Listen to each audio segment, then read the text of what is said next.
Aku menang. Yeay. Situ. Kemas elok-elok.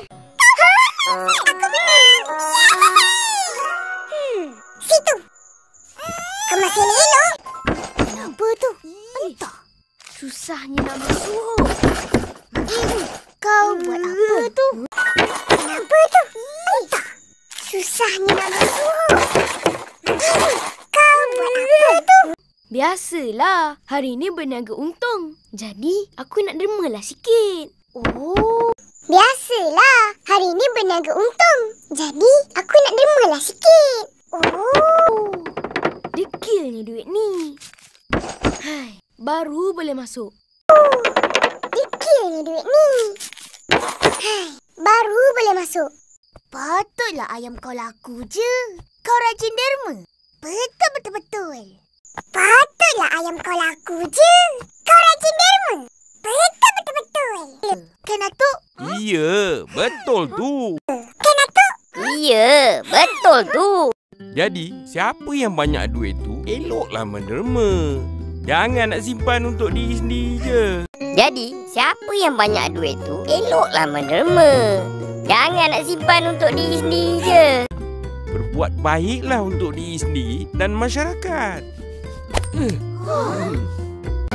Berbuat baiklah untuk diri sendiri dan masyarakat.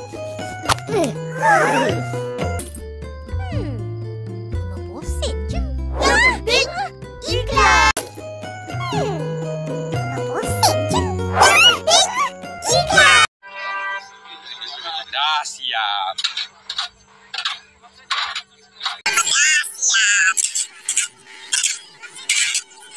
Seronoknya. Nanti hari raya korban ada banyak lembu.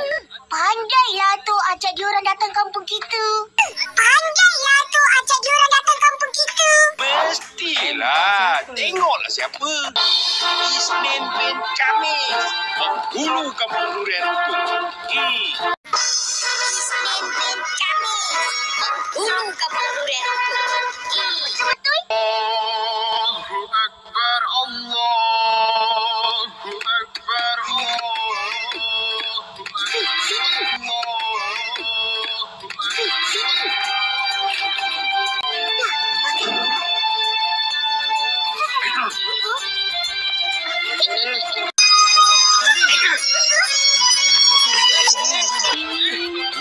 Ipin, jangan kacau lembu-lembu tu. Kena kejar baru tau. Alah, lembu dah kena ikat. Kena kejar baru tau. Alah, lembu dah kena ikat. Apa nak takut?